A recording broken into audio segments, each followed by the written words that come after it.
This lion was very humble when he needed to be, but a lot of the other animals took that for granted. This lion was different. It was something about this lion that no one could figure out. The reason for because this wasn't an ordinary lion. The first thought you would think would probably consider wild animals stay away if you want your life.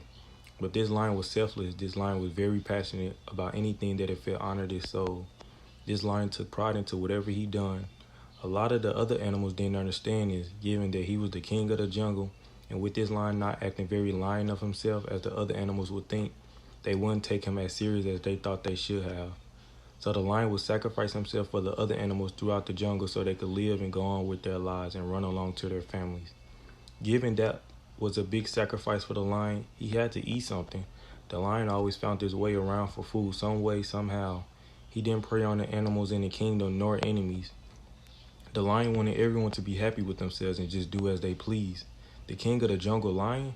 How could this be a king? The little monkey would joke around with his friend.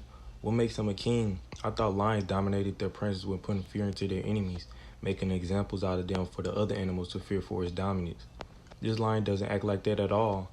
I can think of myself making a great king of the jungle, the little monkey would joke around saying. So for weeks, this little monkey went around the jungle calling himself the king. That's until he approached the lion himself, giving the monkey a big blank stare on his face, as though if he had seen a ghost. The jungle grew silent with all the other animals watching fear for the little monkey in the presence of the lion as he stood in front of the monkey. The lion didn't strike nor attack the monkey, who felt as though he'd been standing in front of the lion for decades, until the lion finally mentioned a sentence that surprised everyone throughout the jungle. I think you make a great king, the lion spoke. The lion went upon his way, giving the jungle huge thoughts with confusion.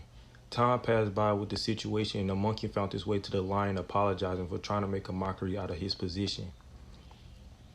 The monkey also grew with wonder, asking the lion why didn't he do anything. The lion mentioned that why would he? You see me and you think of me as a king. It's a natural thought. Calling yourself a king doesn't make you a king. When I'm silent, it speaks. Your perception of me is I'm going to attack to prove a point, but why not prove a point upon my silence? It's not about a title, it's about me going my own way about life. I live my life the way I want, and I stand for what I believe in. Not all of us lions are the same way, but I don't blame you for thinking that, because it's all about your perception of what you think about me. But that shouldn't matter to me, because I know who I am and I know what I stand for. The monkey was shocked and learned a lot with the lion, giving him a new perspective toward life, with a chance to try and give his friends a different type of experience toward life. Humans do exist.